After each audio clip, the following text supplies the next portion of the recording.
وسلم وبارك على رسول الله وعلى آله وصحبه أجمعين أما بعد. Start off with the questions from the brothers, if they have any. Wallahu a'lam.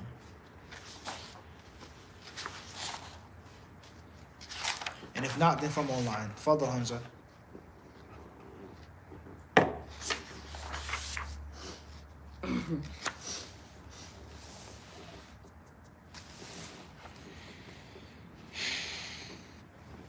Fadl. So in the case, if you say, for example, like you're bartering gold and say barley, it doesn't have to be equal weight, but how do you make sure the transaction is still fair? Gold and barley, based off of what we read, do not share the same illah, the same reason why they are mentioned. So therefore, they can be mutafadil. It can be of superior or inferior weight. As long as the two parties agree. As long as what's fair, what's agreed upon, and they're in sitting. Yadan biyad, in person. Not so much fair, but as long as they agree. I mean, fair is relative. That's what I'm asking. It's like what's more valuable, a pound of mud or a pound of gold? 9 out of 10 people want to say a pound of gold is more valuable, but to plants, to a farmer, Different story. this soil is more than the gold. What's going to grow from it, etc., etc., etc. Sight versus perception, but they both agree. That's what's important. Is that they what? They agree. They both agree. And obviously, talking about this and the history of this country and many other countries in different worlds, the colonial era, how in the world did they give up a gold mine, a waterfall for some clothes or for some trinkets or for some beads or for some jewels or for some brass bracelets? This king in Ghana or Ivory Coast, he sold 100 slaves for some, gold bracelets and a rifle. If that's what he thought was fair, then hey, well, the Spanish, they know what they're walking away with. They know what the steal they're getting. But hey, you get the point I'm trying to make. Okay, now people want to say they tricked them, they used sihr. Maybe they did. It's a big possibility. But we're just dealing with the outward narrative. I'll give you this hourglass. Look, and the native people are like, oh. Sure, take these 100 captives. We 200, 300, 400 years later, like, how the heck did they, what? You get the point? Allahumma musta'an.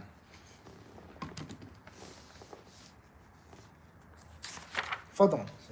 So what happens when, like, I want to barter a product, and I say it's going to work this way and this way and this way, and when the person uses it, he says how it doesn't work this way. Can I go and say, I don't want this product anymore, can I get my money back for it? Like, is there... Right. All those rulings have been explained with regards to returning. Okay. And the simplified answer is that there are rulings of returning. If you return a product because it's dysfunctional, it isn't working according to how you bought it and purchased, yes, you can get your money back. Now, and obviously, it's going to differ from how much time went by and what was the original agreement. Did you stipulate it or not? So there are details that we have explained what the scholars say concerning returning a product. Faulty with the condition, without the condition. And we said, to simplify things, that if it isn't specifically mentioned as a prohibition, then it's going to be lawful for you to lay it down how you want to. 14 days for electronics. Within the package. Outside the package, no return, but store credit. Without the receipt, so on and so forth. Wallahu a'lam.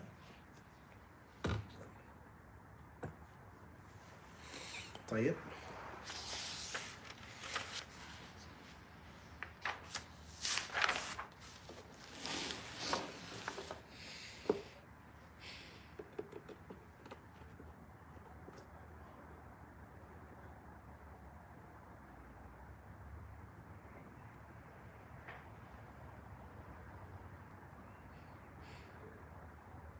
You have anything? Fadal.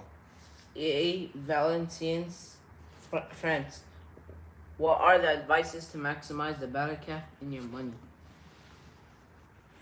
Advices to maximize the barakah in your money.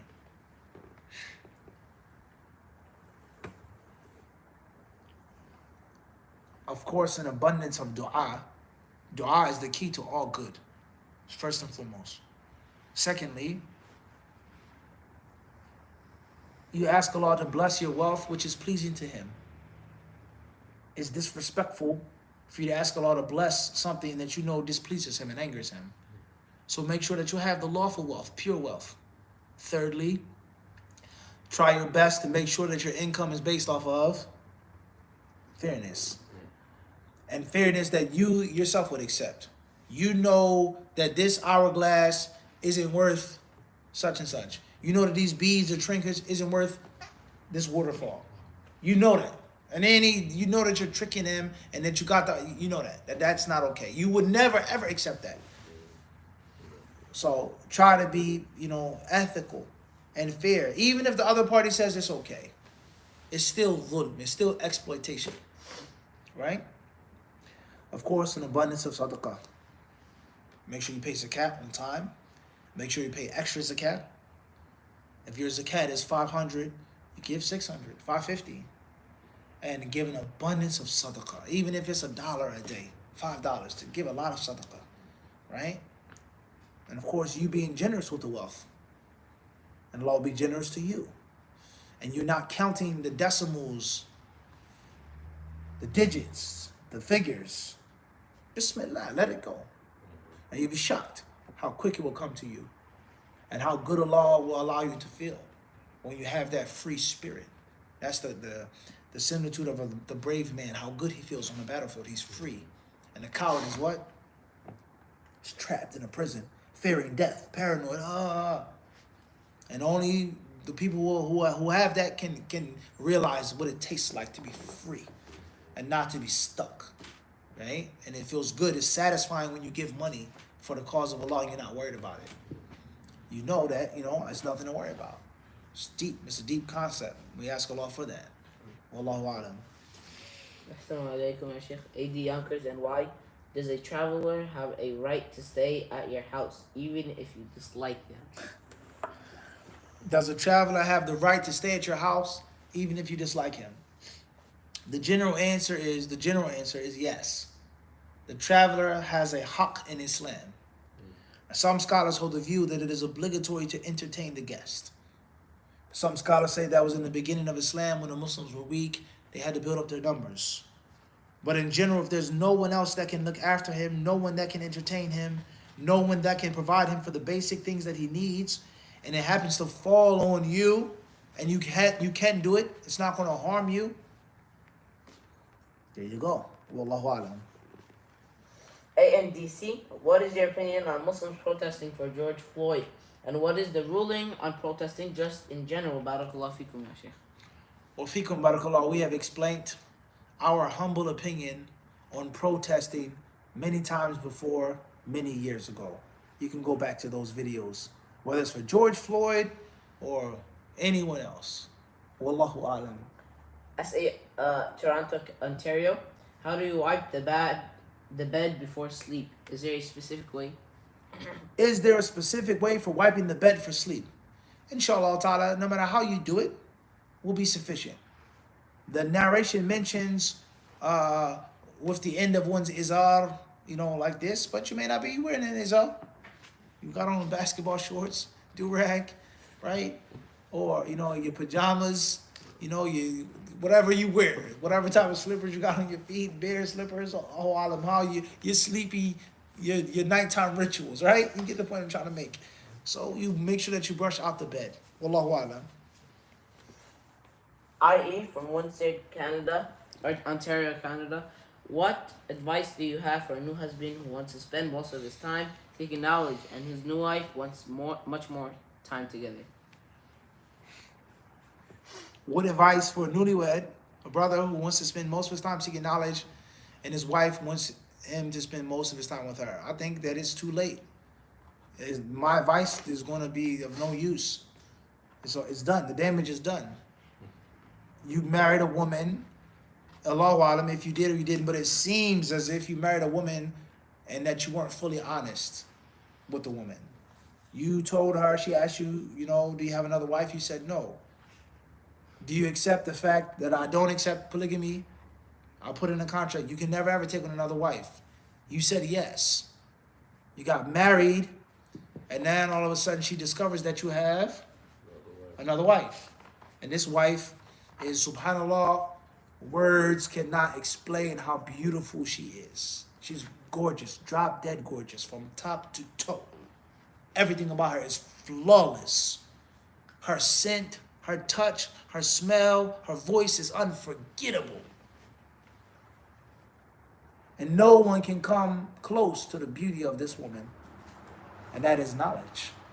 Knowledge is addictive. It's intoxicating. Once you taste it, you can never, ever forget how it makes you feel. So it seems as if, and Allah knows best, but it seems that the brother didn't tell this woman, I have another wife who's 100 times more beautiful than you. I'm sorry. But it seems as if you walked into the door, I'm a monogamous man, kalas. Then she discovered that you're not a monogamous man. And now there's problems. So you want to go to the masjid to meet this beautiful woman. You want to go to the library to see this beautiful wife of yours. You're listening with your AirPods to the sweet, sweet voice of this gorgeous woman day and night. And she wants you to spend time with her, listen to her voice, feel her touch, so on and so forth. It's a problem. So we've given brothers advice many times before. When you get married and you're a student of knowledge, please make it clear to your future wife, I'm already married. Are you okay with that? You'll get your haqq. I won't oppress you. But know for sure, most brothers don't. And this is why, as we speak right now in this masjid, how many brothers were here? They got married. Where did they go? Muslim, how many? Ken, Bilal, Allah, how many people? How many brothers? We don't have to mention names. How many age? How many have you seen come and go? Brothers that were on it hardcore.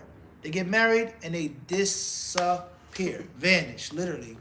And one of the reasons why they vanished is that they didn't make it clear to those women. I'll take you to the masjid with me.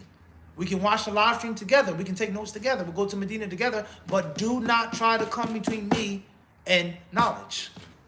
And many of those men are weak. Sorry. And I'm not saying nobody's names. Just talking in general. They're weak men. Weak. Weak-willed. They don't have a strong vertebrae. They don't have a true passion to ilm. They're just on the surface with knowledge. They're not in love with the ilm. Not dedicated and devoted, obsessed with it. So a woman comes along, oh, well, it's okay if you go to the masjid, but how about we go here? Or maybe we go to my parents' house, or take me shopping, or such and such. Do you have to go every day? Can't you just... And the next thing you know, he does what? Falls off and kabbir alayh, 4 takbirs. It's done. So if you're a serious student of knowledge, you got to marry a woman who's a serious student of knowledge. And if you can't find one, then at least find a woman that respects knowledge. All right? And that's why some of the Salaf would say, kun aliman or muta'alliman, wala takun thalitha fatahlik. He said, be a learner, be a scholar, don't be the third and be destroyed. And what's meant by the third is someone who hates a scholar or a student. Either you be a scholar, be a learner, or be someone who supports it. Don't be someone who's against it. And many Muslims today, they're against it. They're against hardcore studies. They're not built like that. And that's a musibah. So let it be known.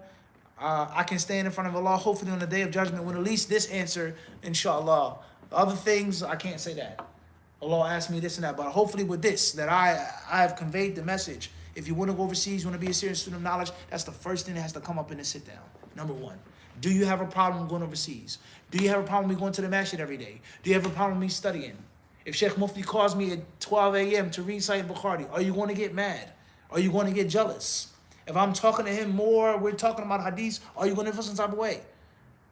If she hesitates, or I don't know about that, her laughs, Assalamu alaikum, see you later, someone else will marry you. So that's just the bottom line. As far as if you didn't make that clear, then in most cases, it's too late to fix. And we've mentioned the narration of Az-Zuhri, rahimahullah ta'ala, great Imam of the Salaf. He would sit in his majlis, he would sit in his library, and he would review his hadiths. Zuhri was a hafiz, top of his time, of his era. And his wife would enter his study, his library, and she would say, Wallahi, إن هذه أشد علي من ثلاث ضرائر. She says, I swear by Allah, these books of yours are harder upon me than 3 co-wives. This is what she was saying. I'm more jealous, more insecure. They take more of your time, your money than 3 other women. So that's the lifestyle. Wallahu alam. KB, Montreal, Canada. Did you face any hardships before going to Medina in terms of your surroundings being disappointed in your choice of actions? Did I face any hardships before going to Medina? Of course. Life is a hardship itself. Everything in life is some type of struggle or hardship. Not having money is a hardship. Having money is a hardship. Where you going to store it? How you going to count it? Right? Getting a real friend. If you're a handsome brother, if you're a pretty woman, right? Finding true love, someone that really likes me for who I am, not just my beauty, is a what? It's a hardship. If you aren't so handsome, you aren't so pretty, finding someone that would accept your face, unfortunately, it's going to be a what? You get the point I'm trying to make? Every aspect of life is some type of struggle, right? So getting knowledge is a struggle. When you do get the knowledge, it's a struggle. Getting the knowledge is a struggle. No doubt about that. Wallahu alam. SA Toronto, Ontario. I heard we are not supposed to pray while wearing trailing clothes. Or wearing what? Trailing clothing. Like isbal? Continue. What does that mean? Well, I don't know what trailing means, but perhaps you're talking about isbal. Perhaps.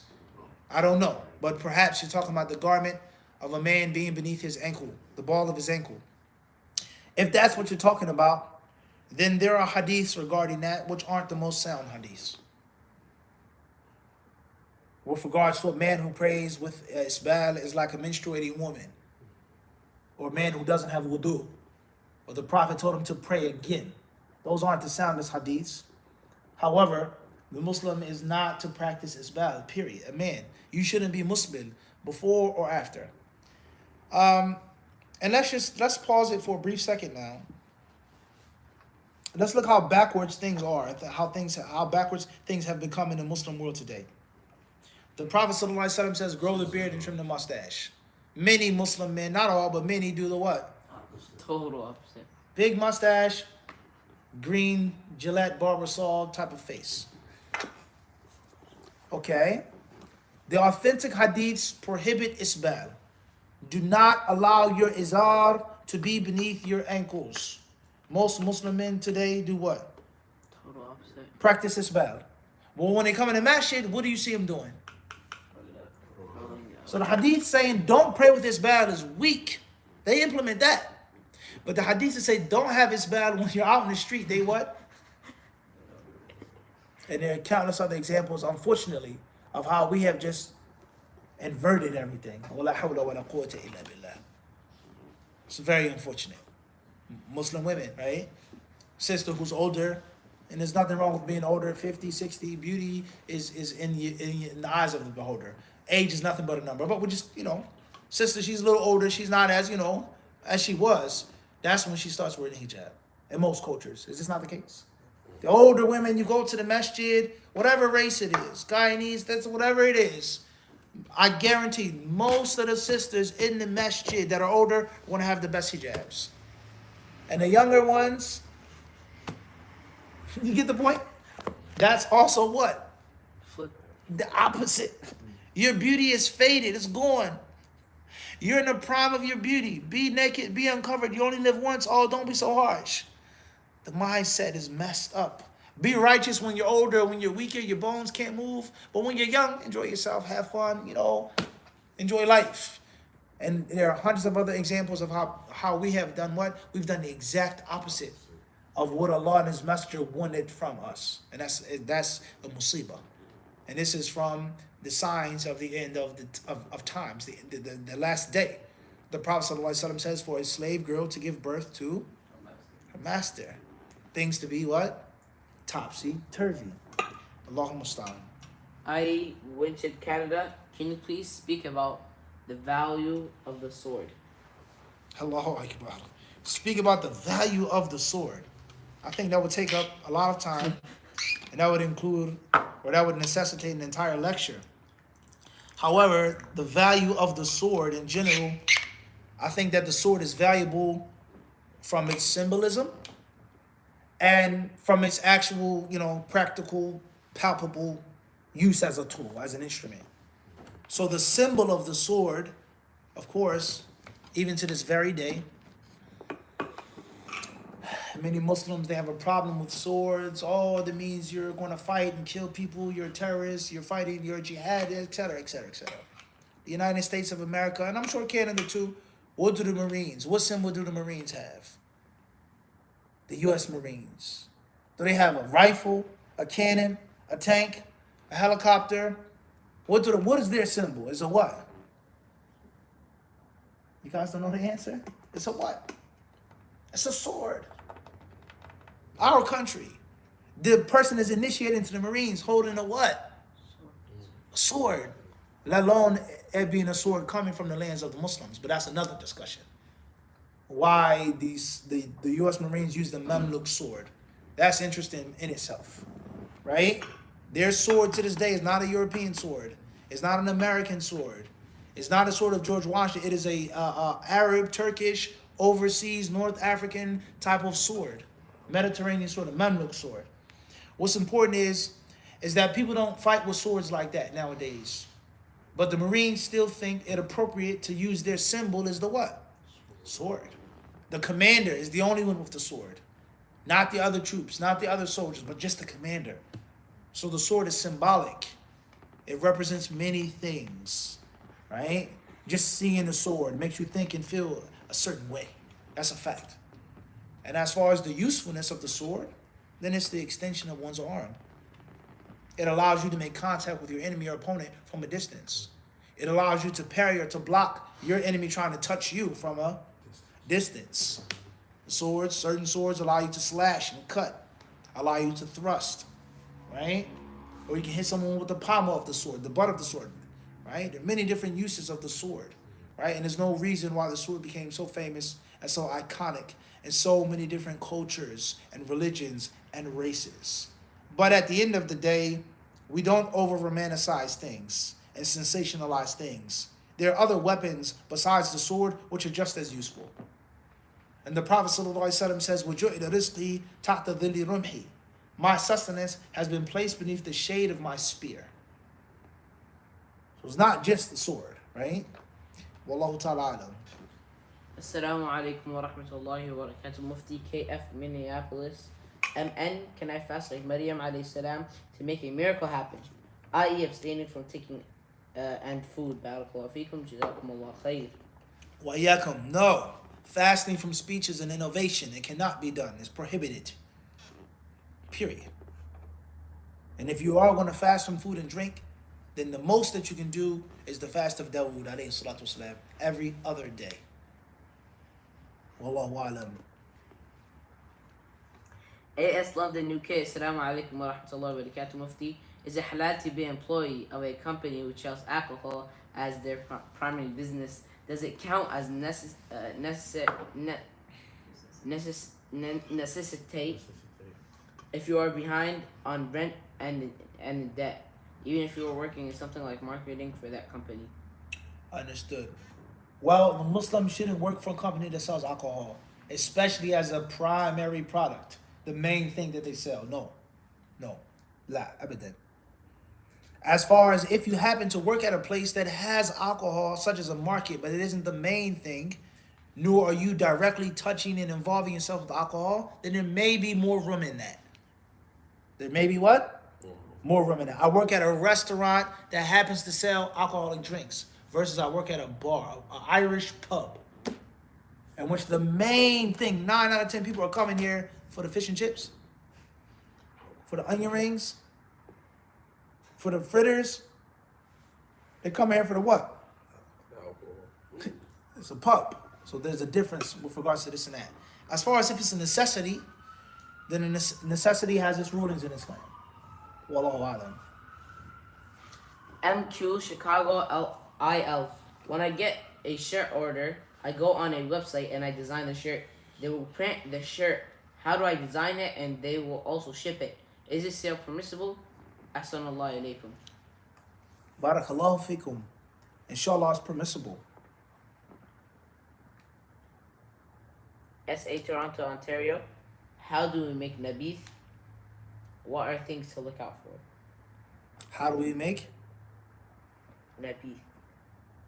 I don't know what that word is. I'm unsure. Next question. MH Toronto, Ontario. Assalamu alaikum wa rahmatullahi wa barakatuh, Mufti. Can we get a sword collection video? Can we get a sword collection video? Inshallah. No problem. I'll show you some of the swords that I have in my humble collection, and I mean that. I'm not just trying to say I don't have a major collection like that. But alhamdulillah, Allah has blessed me with a few pieces. Much more than many others. Alhamdulillah. But I'm not like no sword master. I don't have no crazy vault of swords like that. I wish I did, but I ain't balling like that. So if you see the khutbah, Jum'ah, I mean, let's keep it real. We can say, all right, you can act all humble pies, but for sure you at least got, we see this in the thumbnail, that in the thumbnail. You got a couple pieces. Come on, let's, inshallah, soon enough. Bidnillahi ta'ala. SA Toronto, Ontario. Do you know any resources for studying in the Egyptian institutes? Resources for studying in the Egyptian Institute. I have many beloved brothers and sisters who are studying in Egypt. I would have to speak with them first. I've never studied there, so I don't know. Hands on. Allahu Alam. SA Toronto, Ontario. The traveling cold I heard of was similar to wrapping one face in the cold with a scarf or wearing men's show. Please mention it one more time, the question. So he was saying, you remembered when he said the trailing clothes? Trailing clothes, okay, Fado. It was the wrapping around. Okay, it says so, right here. all right, good, thank you. So, he uses, or she used the word trailing to mean covering the face? Yeah, that's what it says. Wrapping one face in the cold with a scarf or wearing a men's show. Understood. If you're offering the salah, then inshallah ta'ala it's recommended for sure. We can agree that it's recommended for you to have your face touch where you're prostrating without anything covering it. For sure. Is it obligatory to have your face uncovered? It's haram to wrap something on your face? That's a different discussion. With regards to a woman wearing a niqab, and that's a very long and vehement argument in itself. Is it a dalil that the niqab isn't obligatory? A woman doesn't have to cover her face and hands because she takes it off when she prays. What's the proof for that?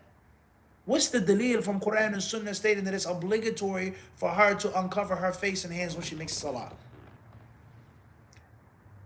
Let alone the fact that there are other parts of your body that touch the ground which are clearly what? Such as the knees. Right? I've been commanded to pray upon 7 bones. From those bones is the what? The nose. And the same hadith mentions what? The knees are for sure what? Covered. When you pray, you're praying on the carpet. Are you touching the actual ground, earth? So that's a discussion in itself. So I wouldn't say it's haram for a man to cover his face in the prayer, or even a woman. It's obligatory to, right? But for sure, it shouldn't be covered, if possible. Wallahu ta'ala, and that's in brief. There's a long scholastic discussion on that issue. Wallahu alam. OC Berlin, Germany. How to find a balance between dunya and akhirah. As example, seeking knowledge and sacrificing a career for that, etc. etc. Tayyip. Shout out, peace and blessings to all disciples in Berlin, Germany. May Allah bless you all. How to make a balance with regards to deen and dunya. We've spoken this many times before, and we've done many lectures on this, many lectures over the years. Please go back to those lectures. In brief, I think it's important to understand that the dunya is dunya. In the Arabic language, it's dunya, it's inferior. So something that is inferior isn't to be treated with the same type of respect and attention and balance of something which is clearly superior. So the hereafter is superior. But of course, you live in the inferior world. You have to eat, you have to drink, you have to sleep. You have to take care of your body, hygiene, so on and so forth. So therefore, ratio, 60-40, 70-30. But the deen and the dunya should not be 50-50. Let alone 60 dunya, 40 Akhirah. That's a problem. So look at 24 hours out of the day. Look at how much money you make every week, every 2 weeks, and just slice it up. How much is invested in the akhirah and how much is invested in this world. And then you have your work cut out for you. Wallahu ta'ala alam. Bronx NYTA. What's your view on the book Fiqh as-Sunnah? Is it beneficial? What is my view on the book Fiqh as-Sunnah? If you mean the work of Sheikh Sayyid Sabiq, rahimahullah ta'ala, then it's an excellent book. Of tremendous benefit. If you're a student of knowledge, seeking to learn and studies, let alone comparative fiqh, I would say definitely read it. Now, I don't know if the questioner is talking about this, but some people have discredited the book of Sheikh Sayyid Sabiq, Fiqh al-Sunnah, because of Sheikh al-Albani, rahimahullah ta'ala, pointing out some things that Sheikh al-Albani, I quote, Sheikh al-Albani considers to be errors in the book of Sheikh Sayyid Sabiq, rahimahullah ta'ala. And I'm wording it like this carefully for a reason. And that is because we are under siege by a culture which is foreign and alien that thinks that the truth is automatically with the critic. And that, among many other practices and theories, is extremely perverse. Just because someone criticizes someone doesn't mean that the critic is what? Right. So in theory, and I quote, in theory, Sheikh Sayyid Sabiq could be correct, and Sheikh al-Albani could be wrong. Just because Sheikh al-Albani criticizes Sayyid Sabiq in his book Fiqh Sunnah doesn't mean that the truth is automatically with Sheikh al-Albani. And this is from the perversion of many people today, and we've explained this before. They take a person's status and equate that to the scholastic issue. Because you're such a virtuous, great scholar, it automatically means that you're right. And that's wrong, that's perverse. Let alone the fact that there are issues that Sheikh al-Albani criticized in Sayyid Sabiq books, which is ijtihad. And there is no absolute truth to. It's speculative, it's relative, it's subjective. Potato, potato. Aluminum, aluminium, whatever. You know, you pronounce it this way, I pronounce it that way. Master or master. There is no right or wrong dialect here. And then, of course, there are issues which I would personally say that the book Tamam al-Minna of Sheikh al-Albani is a tremendous book of tremendous benefit. And I've benefited countless times from that book Tamam al-Minna. It's in my library. Walillahi alhamd. There are errors which Sheikh al-Albani pointed out in Sheikh Sayyid Sabiq's book, which are clear as day, and which Sheikh Sayyid Sabiq is wrong. And Sheikh al-Albani, the critic, is right. There's no question about that. So whether there were weak hadiths in the book, or fiqh issues, or usul issues, or anything else. But the problem comes in people thinking just because Sheikh al-Albani mentioned weak hadiths that the whole book is useless. That's wrong. Let alone the fact that a hadith being sound or weak is relative. Sheikh Sayyid Sabiq rahimahullah may believe the hadith is sound, and Albani believes that it's weak. And there's ijtihad. Just because Albani says sahih or da'if does not mean that every single scholar and student of knowledge is required to what? To take that. And that's where the perversion comes. And the greatest proof for that is Sheikh al-Albani, may Allah be pleased with him, himself criticized countless scholars who came before him. And he pointed out their flaws and their faults, including Bukhari and Muslim. Including Bukhari and Muslim. And people came to Sheikh al-Albani, yeah, Sheikh, you said this hadith inside Bukhari, no scholar came before you said. He says, so what? This is the proof, this is the rule, this is the asl, this is the isnad, bismillah. And he did it. So many people of perverted mindsets, they come afterwards, someone points out a mistake of al-Albani, or I don't agree, oh, you're disrespecting the scholars, you don't love the scholars, you be like, nah, ya akhi, laysa kadha. The true disciple of Sheikh al-Albani is the one that says, I differ with the Sheikh on this issue. With all respect, that's the true learner. As far as the zealot and the blind follower, then he has nothing to do with Sheikh al-Albani. Because anyone who knows the life of Sheikh al-Albani knows that Sheikh al-Albani's life from beginning to end, his scholastic life, was based off of critical thinking and criticism. That was the lifeblood of al-Albani. It's naqt, criticizing, and doing away with blind following, throwing away blind following, rejecting blind following, and doing away with anointing men and putting men on a holy pedestal above and beyond criticism. Anyone who reads Sheikh al-Albani's books and listened to his countless tapes, he knows that's the legacy of Sheikh Al-Albani, right? So therefore, just because there are issues doesn't mean it is a useless book. Wallahu ta'ala a'lam. DC, Philadelphia, PA. Is it permissible to say, may Allah have mercy on him, when speaking of the Honorable Elijah Muhammad? The Honorable Elijah Muhammad.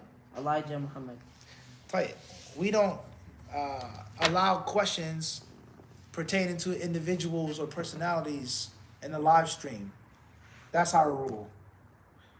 If I were to make an exception, and obviously I just spoke about Sheikh Al-Albani and Sayyid Sabiq, but that's in my answer and not in the question.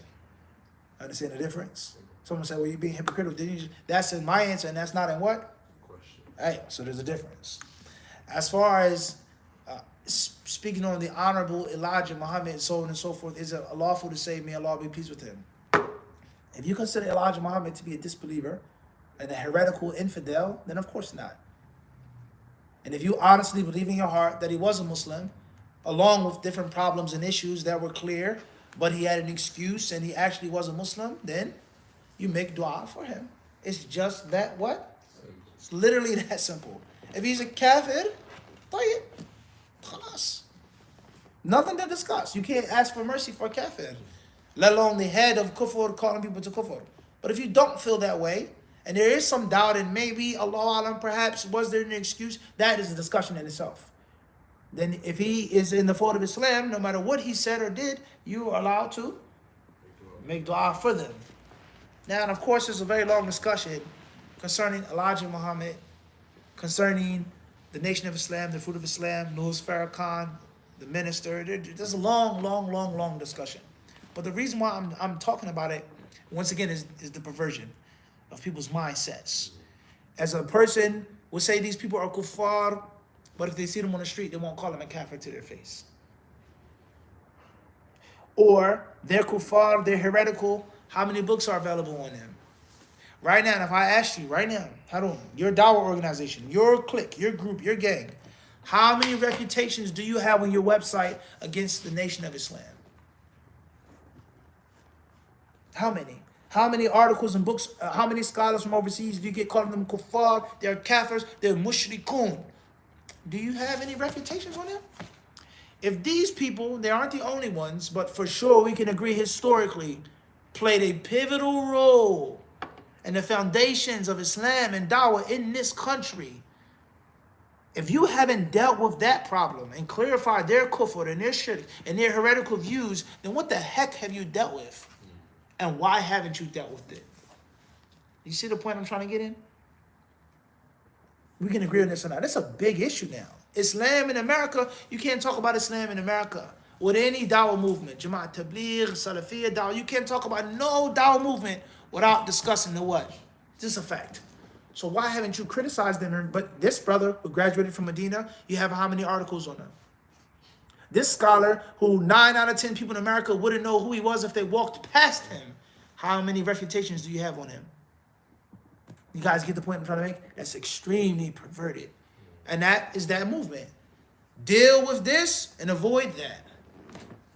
Ignore the gigantic whale in the room, let alone the elephants, and deal with the little mice that are jumping around. That's a problem. So oftentimes many people are cowards. And the same applies to New York, and I don't want to mention any more names. They will refute this person, they'll refute me and this and that. Go to Brooklyn.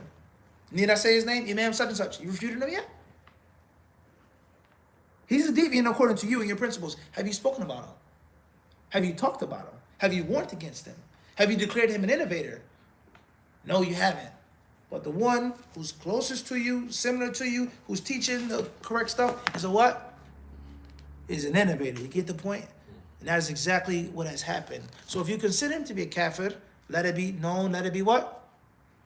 Public. Let it be open. The Nation of Islam are disbelievers. They're heretics. Let it be known, not closet. Let your warning against them be what? Documented. Versus it's already known that they're deviants. Let's busy ourselves. Let's refute Hamza. Hamza, from Yemen. He studied in Yemen. He graduated from Yemen. He's teaching Bukhari. He's teaching Muslim. But we disagree with him on this, so he went to this masjid. Day and night, we're going to refute Hamza. It's a little backwards, right? So that's the problem. Let alone the fact that many people, whether you like it or not, in the nation of Islam, the fruit of Islam, these different individuals, these different groups, you owe them things. They did certain things that you didn't do. Your sheikh from overseas didn't do. This person who migrated from this country, he didn't do that in 1960 and 1970. The reason why you walk down the street as a Muslim, no one bothering you, is because of these people. This Muslim woman that is free and respected is because of what they did. What? You weren't fighting with the police. You weren't in the FBI. You didn't do those things. So give the people their haqq. Even if you differ with them and disagree with them and declare them to be disbelievers, but you have to give them their haqq, right? And that's all I'm going to say. That's a needed conversation, especially, I mean, for any Muslim. Like I said, you come from Yemen, Bangladesh, but if you're a black Muslim, if you're a Negro Muslim, how can you not talk about this? How can you not discuss this? And why aren't you giving them dawah? War of Deen, right? The War of Deen. Why aren't you going to those masjids giving them dawah? You just ignore them, leave them alone. Oh, they're innovators. They don't want the truth. Why? These are the main people you're supposed to be giving dawah to. They're from your people. They're from your race. They're from your tribe. They're from your clan. And most importantly, many of their values are totally Islamic and things that are needed for a thriving community. And from the foremost of those things is economic independence. Economic independence is from the forefront of the call. With this call, your group, your clique, your sheikh from overseas, they never ever discuss economic independence.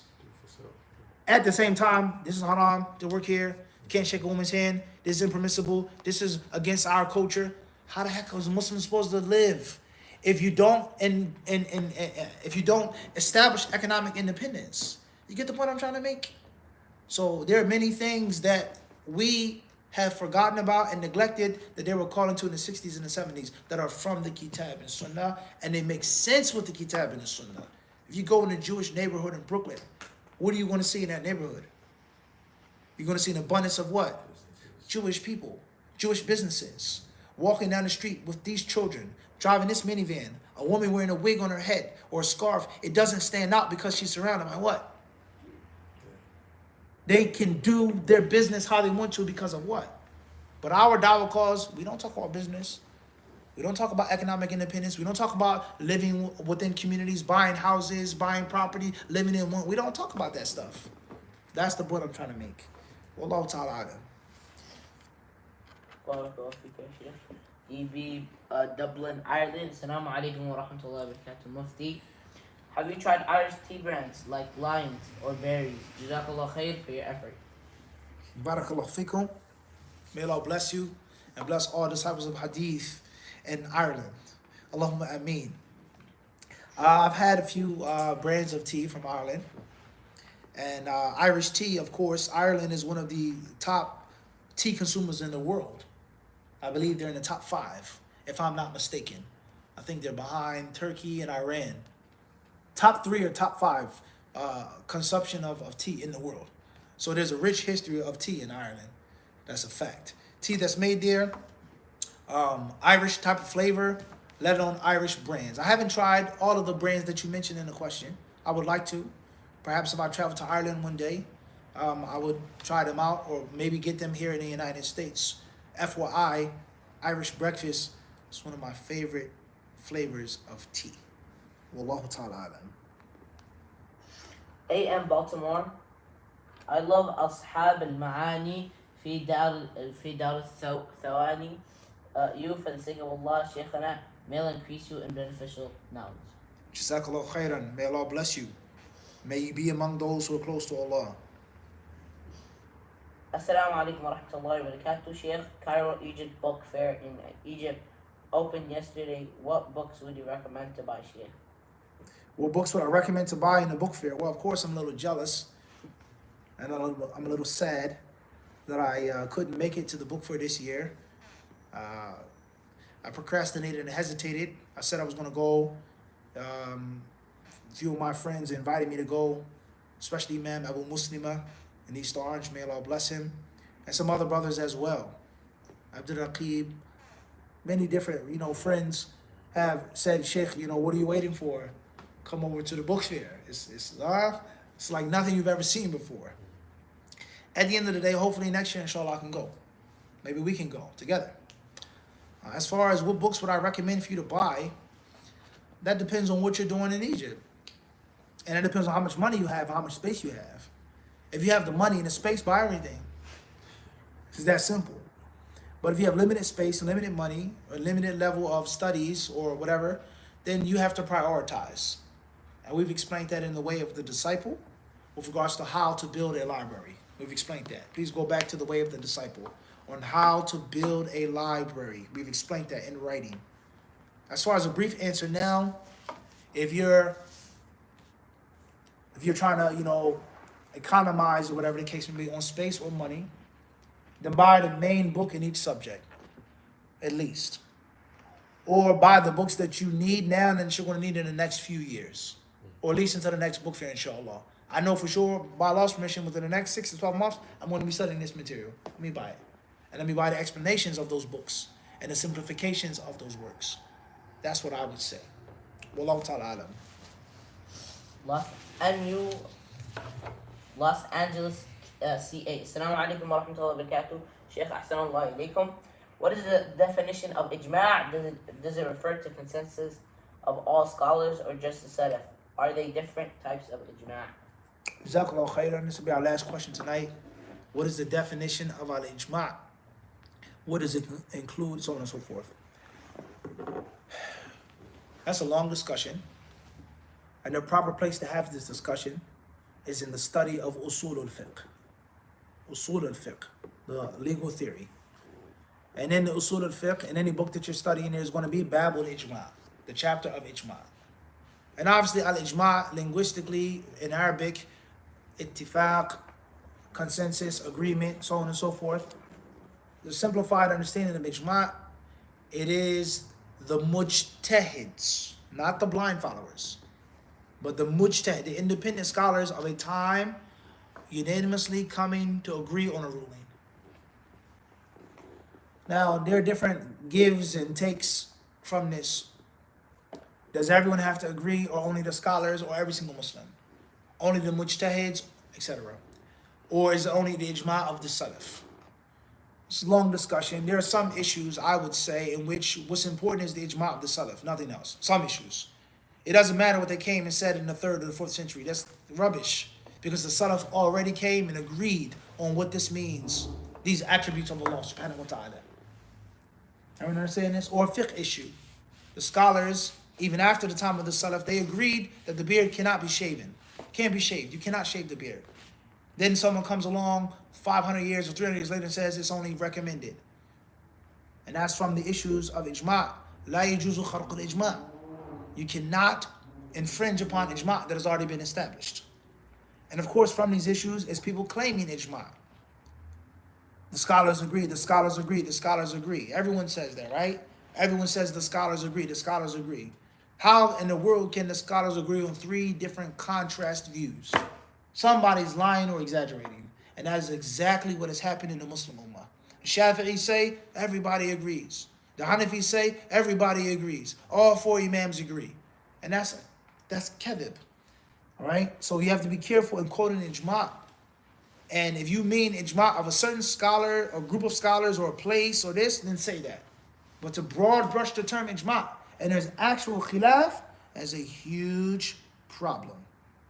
It's a huge problem. So there are details concerning ijma'. There are ups and downs concerning ijma'. That's what I would say right now. Certain times, yes, the ijma' of the salaf is the only thing that's important. It depends on the situation. Wallahu ta'ala alam. Wa subhanakallahumma bihamdik. Ashhadu an la ilaha illa anta.